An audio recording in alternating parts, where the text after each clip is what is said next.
दोस्तों स्वागत है आपका अपने YouTube चैनल केमिस्ट्री अड्डा में। आज के इस वीडियो लेक्चर में हम लोग देखेंगे कि हार्डनेस ऑफ वाटर क्या होता है तथा किस तरह के वाटर को हार्ड वाटर और किस तरह के वाटर को सॉफ्ट वाटर कहा जाता है। इसके साथ ही हम लोग देखेंगे कि हमारे जो घरों का पानी है वह उन्हें किस तरह से चेक करेंगे कि वो हार्ड है या सॉफ्ट है। जनरली जो हमारे आसपास जो वाटर हैं उन्हें दो कैटेगरी में बांट दिया जाता है। पहला हार्ड वाटर, दूसरा सॉफ्ट वाटर। हार्ड और सॉफ्ट वाटर में बांटने का जो बेसिस है, जो आधारभूत मापदंड है, वो उनमें पाए जाने वाले मिनरल कंटेंट के आधार पर किया जाता है। किसी भी वाटर में मिनरल कंटेंट जितना ज़्यादा होगा वो उतना ही हार्ड कहलाएगा, और जिस वाटर में मिनरल कंटेंट की मात्रा बहुत ही कम होगी वो उतना ही सॉफ्टनेस को शो करेगा और वो उतना ही सॉफ्ट वाटर कहलाएगा। किस तरह के मिनरल्स पाए जाते हैं हार्ड वाटर में, आइए देखते हैं। हार्ड वाटर में जनरली कैल्शियम के क्लोराइड्स, मैग्नीशियम के क्लोराइड्स देखने को मिल जाएंगे। कैल्शियम के सल्फेट और मैग्नीशियम के सल्फेट भी आपको देखने के मिल जाएंगे। उसी प्रकार से आपको हार्ड वाटर में कैल्शियम के बाइकार्बोनेट्स, कैल्शियम बाइकार्बोनेट भी देखने को मिलेंगे और मैग्नीशियम बाइकार्बोनेट भी आपको देखने को मिल जाएगा। अगर किसी भी वाटर में अगर ये सारे आपको सॉल्ट्स दिखाई पड़ते हैं, इसका मतलब ये होता है कि वो हार्ड वाटर है। तो पहला जो बेसिक पॉइंट ऑफ डिफरेंस हुआ हार्ड वाटर और सॉफ्ट वाटर में, वो यही हुआ कि जो हार्ड वाटर होते हैं उनमें कैल्शियम और मैग्नीशियम के डिजॉल्व साल्ट्स होते हैं, लेकिन सॉफ्ट वाटर में कैल्शियम और मैग्नीशियम के इस तरह के डिजॉल्व साल्ट्स नहीं देखने को मिलते हैं। दूसरा जो बेसिक पॉइंट ऑफ डिफरेंस है वो यह है कि हार्ड वाटर में जब हम लोग डिटर्जेंट या सॉप को मिक्स करते हैं तो वो जल्दी से झाग नहीं देता है, लेकिन सॉफ्ट वाटर बहुत तेज़ी से झाग देने लगता है। अब फिर से सवाल यहाँ पे ये खड़ा हो गया कि हार्ड वाटर क्यों झाग बहुत कम देता है या नहीं देता है, लेकिन सॉफ्ट वाटर ऐसा देता है। तो आइए देखते हैं इस चीज़ को कैसे ये हुआ। तो हम जानते हैं कि हार्ड वाटर के अंदर कैल्शियम और मैग्नीशियम के आयन ऑलरेडी पहले से मौजूद है, क्योंकि उसमें कैल्शियम और मैग्नीशियम के सॉल्ट्स डिजॉल्व हैं ऑलरेडी। जब हम इनमें सॉप या डिटर्जेंट ऐड करेंगे तो सॉप और डिटर्जेंट में पहले से ही एक एनायनिक पार्ट है जिसे हम लोग एस्टेरेट आयन कहते हैं। ये सोडियम एस्टेरेट से डराइव हुए हैं, और सॉप बेसिकली आप जानते हैं कि ये सोडियम और पोटेशियम आयन होते हैं, लॉन्ग एस्टेरेट आयन होते हैं long chain of fatty acid के। तो जब ये एस्टेरेट आयन आप देख रहे हैं जो कि साबुन में मौजूद होते हैं, वो जब हार्ड वाटर में मौजूद कैल्शियम और पोटेशियम के आयन से रिएक्ट करेंगे तो एक इनसोल्यूबल अस्कम, जो कि देख रहे हैं आप यहाँ पे इनसोल्यूबल अस्कम को देख सकते हैं। इनसोल्यूबल अस्कम, यहाँ भी इनसोल्यूबल अस्कम, कैल्शियम और मैग्नीशियम के एस्टेरेट आयन आपको देखने को मिलेंगे। ये इनसोल्यूबल प्रिसिपिटेट होते हैं। तो आप जितना भी डिटर्जेंट या सॉप आप हार्ड वाटर में ऐड करेंगे वो सारे के सारे खपत होने लगेंगे। किसके साथ? कैल्शियम और मैग्नीशियम आयन के साथ खपत होने लगेंगे, और इस तरह से आपका झाग बनेगा ही नहीं, वो सारे इसमें ही खपत हो जा रहे हैं। तो इसलिए आपका हार्ड वाटर में झाग नहीं बनता है। वहीं सॉफ्ट वाटर की बात करें तो सॉफ्ट वाटर में चूँकि कैल्शियम और मैग्नीशियम के आयन्स नहीं होते हैं, इसलिए जब इनमें आप डिटर्जेंट और सॉप ऐड करेंगे तो ये किसी तरह का इनसोल्यूबल प्रेसिपिटेट नहीं बनाएंगे और ये जल्दी से झाग देना शुरू कर देंगे। इवन आप जैसे ही ऐड करेंगे डिटर्जेंट को इसमें या सॉप को, वैसे ही झाग बनना शुरू हो जाएगा। तो इस प्रकार से आप तीसरा जो पॉइंट ऑफ डिफरेंस है, बेसिक पॉइंट ऑफ डिफरेंस, वो देख सकते हैं कि जो हार्ड वाटर है वो सॉप का वेस्टेज करता है, लेकिन सॉफ्ट वाटर जो है वो सॉप का वेस्टेज नहीं करता है, तुरंत झाग देना शुरू कर देता है।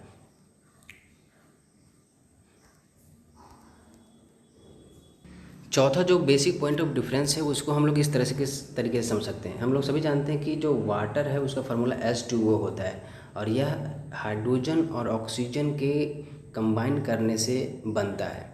H2 + O2 आपको वाटर देगा, मतलब इसमें वाटर है। अब सवाल उठता है कि ये अकेला एक H2O है, उसमें से कैल्शियम और मैग्नीशियम के सॉल्ट कहाँ से आ गए? ये कैल्शियम और मैग्नीशियम के सॉल्ट उसमें वाटर में कहाँ से आ गए? तो बेसिकली इस चीज़ को समझने के लिए हम ऐसे समझ सकते हैं इसको। जब पानी बादलों के रूप में रहता है तो वह अपने प्योरेस्ट फॉर्म में रहता है, वो H2O ही के रूप में ही रहता है, वो किसी और फॉर्म में नहीं रहता। लेकिन जब वो धरती पे नीचे गिरता है तो वो विभिन्न प्रकार के जगहों से होकर गुजरता है, विभिन्न चट्टानों से, विभिन्न तरह की चीज़ों से होकर गुजरता है।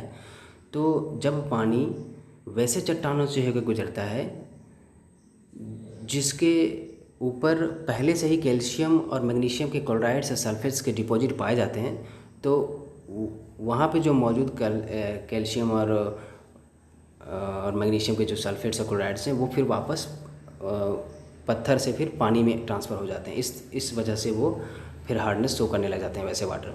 उसी प्रकार से अगर पानी आपका लाइम स्टोन से गुजर जाए, चॉक से गुजर जाए, तो उसके जो कैल्शियम और मैग्नीशियम के जो सॉल्ट्स हैं वो फिर पानी में ट्रांसफ़र हो जाते हैं। इस प्रकार से वो हार्डनेस उस पानी में डेवलप हो गया।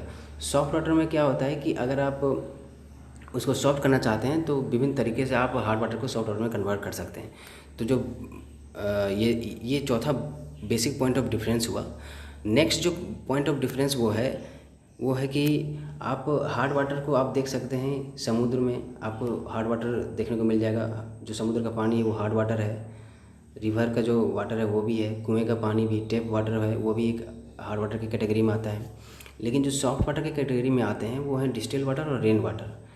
अब यहाँ पे चूँकि रेन वाटर का नाम आया है तो मैं एक बात बता देता हूँ आपको कि हम लोगों के घर में बुज़ुर्ग लोग कहते हैं, हमेशा से ही लोग कहते आए हैं कि बारिश की पहली जो बरसात होती है, अ, उस बरसात में हमें पहली बारिश में कभी भी नहाना नहीं चाहिए। तो ऐसा क्यों कहते हैं, तो समझते हैं, आइए देखते हैं कि ऐसा क्यों कहते हैं लोग। हम सभी जानते हैं कि हवा जो है वो मिक्सचर ऑफ गैसेस है। इसमें नाइट्रोजन के भी ऑक्साइड हैं, इसमें सल्फ़र के भी ऑक्साइड हैं, इसमें कार्बन डाई कार्बन के भी ऑक्साइड्स हैं। तो ये सारे ऑक्साइड्स जब पानी से रिएक्ट करेंगे तो एसिड का फॉर्मेशन करेंगे। आइए देखते हैं किस तरह से एसिड का फॉर्मेशन करेंगे। जब वाटर कार्बन डाइऑक्साइड से रिएक्शन करेगा तो ये कार्बोनिक एसिड बनाएगा H2CO3, जो कि सॉफ्ट ड्रिंक में भी आप देख सकते हैं। जब आप पेप्सी, कोको कोला सब पीते हैं तो आप देखते होंगे कि अचानक से झाग दिखाई देना शुरू हो जाता है। तो वो एक्चुअली H2CO3 जो होता है वो आपस में ब्रेक करके CO2 और H2O में बन जाता है, और ये CO2 फिर वापस आपको ऊपर उड़ता दिखाई देता है। दूसरा, अगर यही वाटर आपका नाइट्रोजन के ऑक्साइड से रिएक्शन करेगा तो ये एक नाइट्रिक एसिड बना लेगा HNO3, या HNO2 बना सकता है, नाइट्रस एसिड भी बना सकता है। जब पानी सल्फ़र डाइऑक्साइड से रिएक्शन करेगा तो ये सल्फ्यूरिक एसिड भी बना सकता है और सल्फ्यूरस एसिड भी बना सकता है H2SO3। तो ये सारे एसिड का फॉर्मेशन होने लगता है। जब पहली बारिश होती है तो nitric acid, carbonic acid, sulphuric acid, इस तरह के एसिड का फॉर्मेशन होने लगेगा। और जब आप पहली बारिश में नहाने जाएंगे तो ये सारे एसिड आपके ऊपर गिरेंगे, जो कि आपके सेहत के लिए बहुत ही नुकसानदेह होंगे। दूसरी बारिश में क्या होती है कि इसकी जो कंसंट्रेशन है वो काफ़ी कम हो जाती है, तो आप दूसरी बारिश में नहा सकते हैं। तो जनरली हम लोगों को हिदायत दी जाती है कि पहली बारिश में कभी नहीं नहाना चाहिए। नेक्स्ट आइए देखते हैं कि वाटर के हार्डनेस को कितने तरीके से बांटा गया है। वाटर के हार्डनेस को दो तरीके से बांटा गया है। पहला परमानेंट हार्डनेस, दूसरा टेम्पोररी हार्डनेस। परमानेंट हार्डनेस उसमें मौजूद कैल्शियम के क्लोराइड्स और मैग्नीशियम के क्लोराइड्स, कैल्शियम के सल्फेट्स और मैग्नीशियम के सल्फेट्स की वजह से उत्पन्न होता है। वहीं टेम्पोररी हार्डनेस उसमें मौजूद कैल्शियम के बाइकार्बोनेट और मैग्नीशियम के बाइकार्बोनेट की वजह से उत्पन्न होता है। इन्हें टेम्पोररी इसलिए कहा गया क्योंकि आप देख सकते हैं MgHCO3, अगर आप इसे सिंपल हीट कर देंगे तो ये हमें MgCO3 plus H2O plus CO2 देगा। अर्थात इसका जो हार्डनेस है, टेम्पोररी हार्डनेस, वो हीट करने पर ख़त्म हो गया। ये एक इंसोल्यूबल CaCO3 बना देता है। ये एक MgHCO3 एक सोल्यूबल है जो कि पानी में घुला रहता है। जब इसे आप हीट करेंगे तो ये जब आप इसे हीट करेंगे तो आपको MgCO3 plus H2O plus CO2 मिल जाएगा। आप अगर हीट करते हैं किसे, MgHCO3 का होल ट्वाइस को हीट करते हैं तो ये जनरली इस तरह से टूट जाता है और उसका टेम्पोररी हार्डनेस ख़त्म हो जाता है, इसलिए इसको टेम्पोररी नाम दिया गया। उसी तरह से कैल्शियम को भी हीट करेंगे तो यहाँ पे CaCO3 का फॉर्मेशन हो जाएगा। अब हम लोग देखते हैं कि इसमें जो परमानेंट हार्डनेस आया वो कैसे आया और टेम्पोररी हार्डनेस कैसे आया। परमानेंट हार्डनेस की बात करें तो हमने कहा कि जब पानी वैसे चट्टानों से होकर गुजरेगा जिस चट्टानों में पहले से ही क्लोराइड्स और सल्फेट्स मौजूद हों, तब इसमें परमानेंट हार्डनेस आ जाएगा। क्योंकि MgCl2, CaCl2, MgSO4, CaSO4 ये सारे ऐसे सॉल्ट्स हैं जिनको आप सिंपली हीट करके रिमूव नहीं कर सकते। इनको हटाने के लिए आपको स्पेशल केमिकल मेथड्स का इस्तेमाल करना पड़ेगा। वहीं दूसरी ओर अगर टेम्पोररी हार्डनेस की बात करें कि वो कहाँ से आया, तो हम सभी जानते हैं कि जब पानी अगर वैसे इलाकों से गुजरे जहाँ पे लाइमस्टोन बहुत सारे हों, जहाँ पे चॉक पार्टिकल्स हों, तो वह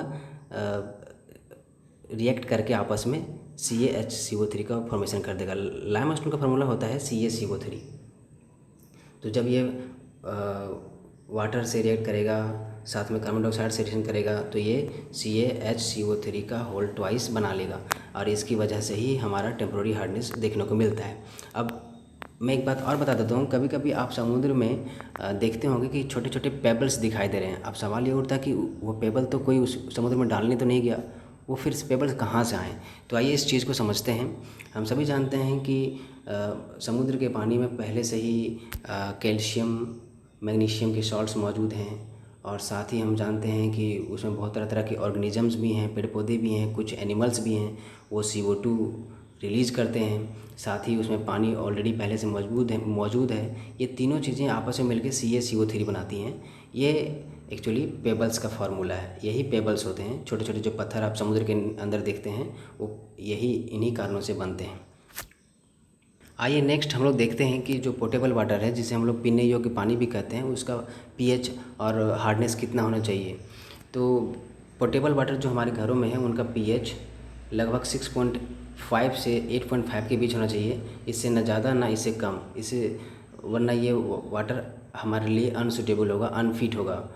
वहीं दूसरी ओर आयरन कंटेंट की बात करें तो इस वाटर में 0.3 मिलीग्राम पर लीटर डिजायरेबल अमाउंट है आयरन का एक पोर्टेबल वाटर में। वहीं अगर परमिसिबल की बात करें तो ये 1 मिलीग्राम पर लीटर तक जा सकता है। इस तरह से मैंने बहुत सारे पैरामीटर्स को लिखा है जिनका कंसंट्रेशन एक परमिसिबल अमाउंट में पानी में होना चाहिए।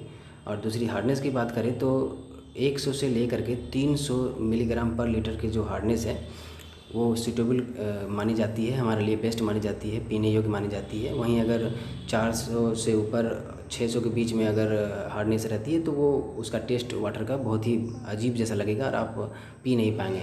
600 से ऊपर अगर हार्डनेस है किसी भी वाटर का तो वो बिल्कुल अनफिट है पीने के लिए, उसे आप नहीं पी सकते हैं। हार्डनेस जो पानी का है वो उसे TDS में भी मेजर करते हैं। TDS का मतलब होता है टोटल डिजॉल्व सॉलिड्स, कितने मात्रा में सॉलिड जो हैं घुले हुए हैं, उसके बेसिस पे हम लोग कहते हैं कि वह उतना हार्ड है या सॉफ्ट है। नेक्स्ट हम लोग देखते हैं कि हमें हमारे जो घरों का पानी है उसे कैसे चेक करेंगे कि वो हार्ड है या सॉफ्ट है। इस चीज़ को करने के लिए बेसिकली आप 3 चीज़ों का सहारा ले सकते हैं। पहला, आप वाटर हार्डनेस किट का भी इस्तेमाल कर सकते हैं, जो मार्केट में आपको बहुत ही आसानी से 400-500 रुपये में मिल जाएगा। वो कुछ इस तरह से दिखाई देते हैं, आप डायरेक्टली ले सकते हैं। इससे आप पानी का pH और TDS दोनों आराम से मेजर कर सकते हैं और एक शुद्ध पानी का सेवन कर सकते हैं, जो आपको बहुत सारी बीमारियों से भी बचाएगा। दूसरा जो तरीका है वो आप सोप टेस्ट भी कर सकते हैं। सोप टेस्ट बेसिकली होता क्या है कि आप एक बीकर लेंगे, उसमें पानी डालेंगे, उसके ऊपर फिर आप डिटर्जेंट डाल के देखेंगे। तो अगर उस पानी के अंदर डालने से तुरंत झाग बन जाता है, मीन्स कि वह सॉफ्ट वाटर है। अगर देरी से झाग बनता है या बहुत ही कम झाग बनता है, मीन्स वो हार्ड वाटर था। तीसरा जो तरीका है वो है एक फ़िज़िकल ऑब्जर्वेशन करके आप देखेंगे कि जब आप हार्ड वाटर का यूज करेंगे बर्तनों में गर्म करने के लिए पानी को, तो बर्तन के किनारे किनारे बहुत सारे स्पॉट्स नज़र देखने को मिल जाएंगे आपको। वहीं दूसरी तरफ आप कपड़े आपके अच्छे से साफ़ नहीं होंगे, पूरी अच्छे तरीके से साफ़ नहीं होंगे, आपको दिक्कत होगी कपड़ों को साफ़ करने में, और आपका स्किन जो है रूखा रूखा हो जाएगा, सूख जाएगा। अब जब शावर लेंगे आप बाथरूम में तो आपको अलग तरह का एहसास होगा, आपको थोड़ा ड्राइनेस फील होगा, रुखड़ा रुखड़ापन फील होगा। तो इस तरीके से आप अपने घरों के पानी को चेक कर सकते हैं कि वह हार्ड है या सॉफ्ट है। लास्टली मैं आपको बताना चाहूँगा कि गंदे पानी पीने से यह देखा गया है कि लगभग 30 घरेलू बीमारियों का जन्म होता है, जिसमें से मैंने यहाँ पे कुछ बीमारियों को मेंशन किया है, जिसमें से typhoid, cholera, diarrhoea, hepatitis, food poisoning, lead poisoning, ये सारे मेन हैं। ये काफ़ी जानलेवा भी हो सकते हैं कभी कभी, तो इसलिए हमें इन सब से बच के रहना है, शुद्ध पानी पीना है। I hope you all guys understand the things very well. If you like the video, please do subscribe and share the video. Thank you for watching my videos.